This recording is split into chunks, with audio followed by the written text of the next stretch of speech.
नजरों से गुजर जाया करते हैं, जो नजरों से गुजर जाया करते हैं, वो सितारे अक्सर टूट जाया करते हैं। कुछ लोग गम को बयां होने ही नहीं देते।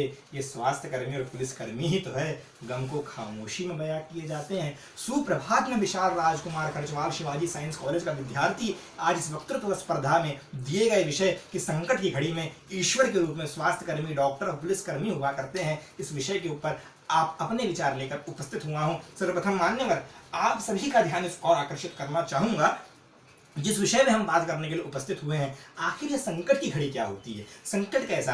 मानसिक, वैचारिक, शारीरिक, सामाजिक, किस संकट की हम बात कर रहे हैं? साहब, हर प्रकार के संकट में हमारी रक्षा करने के लिए यह तीनों व्यक्तित्व, सफाई कर्मी, स्वास्थ्य कर्मी और पुलिसकर्मी अर्थात और डॉक्टर हमारे हमेशा सहयोग में रहे हैं। ये आपने समझना चाहिए। जब इन सब क्रम में आगे बढ़ते हैं साहब, तो हमें देखना चाहिए हमने ईश्वर के दर्जा में मान रहे हैं, पर साहब ईश्वर खुद तो आ नहीं सकते संकट की घड़ी में। वह मनुष्य का रूप धारण करके अगर आ सकते हो तो मैं समझता हूं स्वास्थ्य कर्मी के रूप में और पुलिसकर्मी के रूप में ये स्वयं आया करते हैं, मैं ऐसा मानता हूं। जब इस क्रम में आगे बढ़ते हैं साहब, तो मेरा ध्यान जाया करता है कि साहब कितने ही प्रकार से हमारे जीवन के अंदर हम देखें की आवश्यकता पड़ती है। जन्म से लेकर मृत्यु तक डॉक्टर हमारा साथ दिया करता है, हमारे शरीर की रक्षा किया करता है, हमारे प्राणों का निरंजन किया करता है।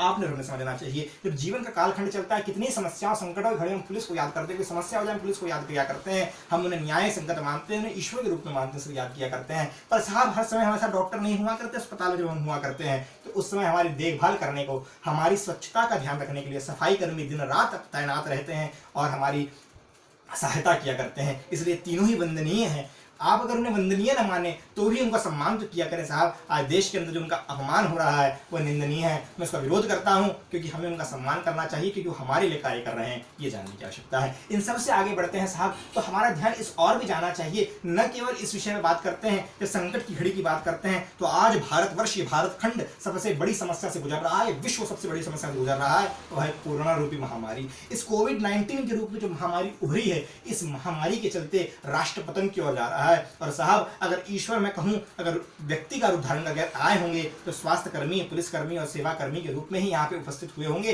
वो त्रिदेव तीन व्यक्तित्व के रूप में उभरे होंगे, मैं ऐसा मानता हूं और उन्हें वंदित करता हूं। पर साहब जिस प्रकार से इन्होंने अपने घर त्याग कर, अपने परिवार त्याग के, अपनी संतानों को त्याग कर दिन रात इस भारतवर्ष की जनता के लिए समर्पित हुए हैं, मैं कहता हूं साहब ये परोपकार की भावना, ये परमो धर्म की भावना सर्वोपरि है, वंदनीय है। इन सबसे आगे बढ़ते हैं साहब, ये यज्ञ में जिसमें हम कोरोना का नाश करने की प्रयत्न कर रहे हैं, पूरा भारतवर्ष जिसमें लगा हुआ है, पूरा विश्व जिसमें लगा हुआ है, उसमें ये अपने प्राणों का निरंजन कर रहे हैं, अपनी प्राणों की आहुति देकर अपने राष्ट्र को, राज्य को निर्मित कर रहे हैं, उनकी रक्षा कर रहे हैं। मैं कहता हूं यह बहुत बड़ा धर्म है, इससे बड़ा कोई और सेवा नहीं हो सकती, ये इससे बड़ी ईश्वर की कोई पहचान नहीं हो सकती। इन सबसे आगे बढ़ते हैं साहब, तो ध्यान देना चाहिए आज केवल भारतवर्ष में पहली बार कोई त्रासदी नहीं आई है। 19 के दशक में जब त्रासदी आई थी, भोपाल गैस ट्रेजेडी होती है, उस समय भी इन्हीं स्वास्थ्य कर्मी, पुलिसकर्मियों ने सहायता की, आपने हमें समझना चाहिए। जब हैजा और क्लोरेला जैसी बीमारियों ने भारतवर्ष को घेरा, विश्व को घेरा, तब भी इन्होंने ही अपने प्राणों का निरंजन करके इस भारतवर्ष को इस वैश्विक आपत्ति से उभारा था। याद कीजिए घटना जब भारतवर्ष ट्यूबरकुलोसिस, टीबी की बीमारी से, महामारी से त्रस्त हो चुका था, उस समय भी ये तीनों व्यक्तित्वों ने हमारे राष्ट्र का निर्माण करा, उनकी सेवा की, आपने हमने भूलना नहीं चाहिए, और आज भी यही हमारा समर्थन करते और साथ देते आ रहे हैं। आगे बढ़ते हैं तो ध्यान देना चाहिए साहब, आज इनकी तनख्वाह में भी कटौती हो रही है, फिर भी मन में न संशय रखते हुए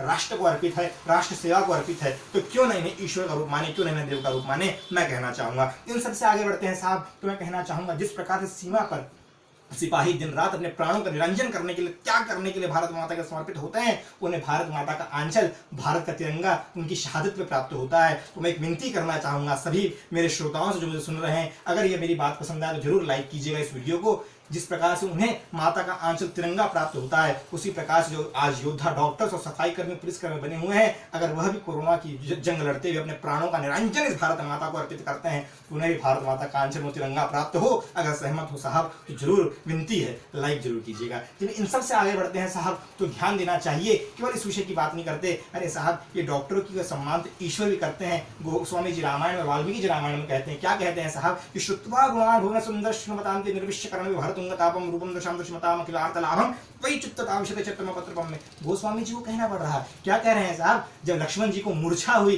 तो उस समय राम जी ने सुषेण वैद्य को बुलाया, जो कि एक डॉक्टर हैं, एक वैद्य हैं। वैद्य की सलाह ली और भगवान स्वयं एक सरकार है और उनके पुलिस हनुमान जी हैं और सहायता करने के हनुमान जी संजीवनी लेके आते हैं। सुषेण वैद्य रक्षा करते हैं और साहब वो वानर सेना वहां पे स्वच्छता रखती है। साहब उस समय भी 3 रूप में यही तीनों व्यक्तित्व ने भगवान की भी सहायता की, इसलिए ये वंदनीय, पूजनीय और ईश्वर के रूप में हुआ करते हैं, मैं कहना चाहूंगा।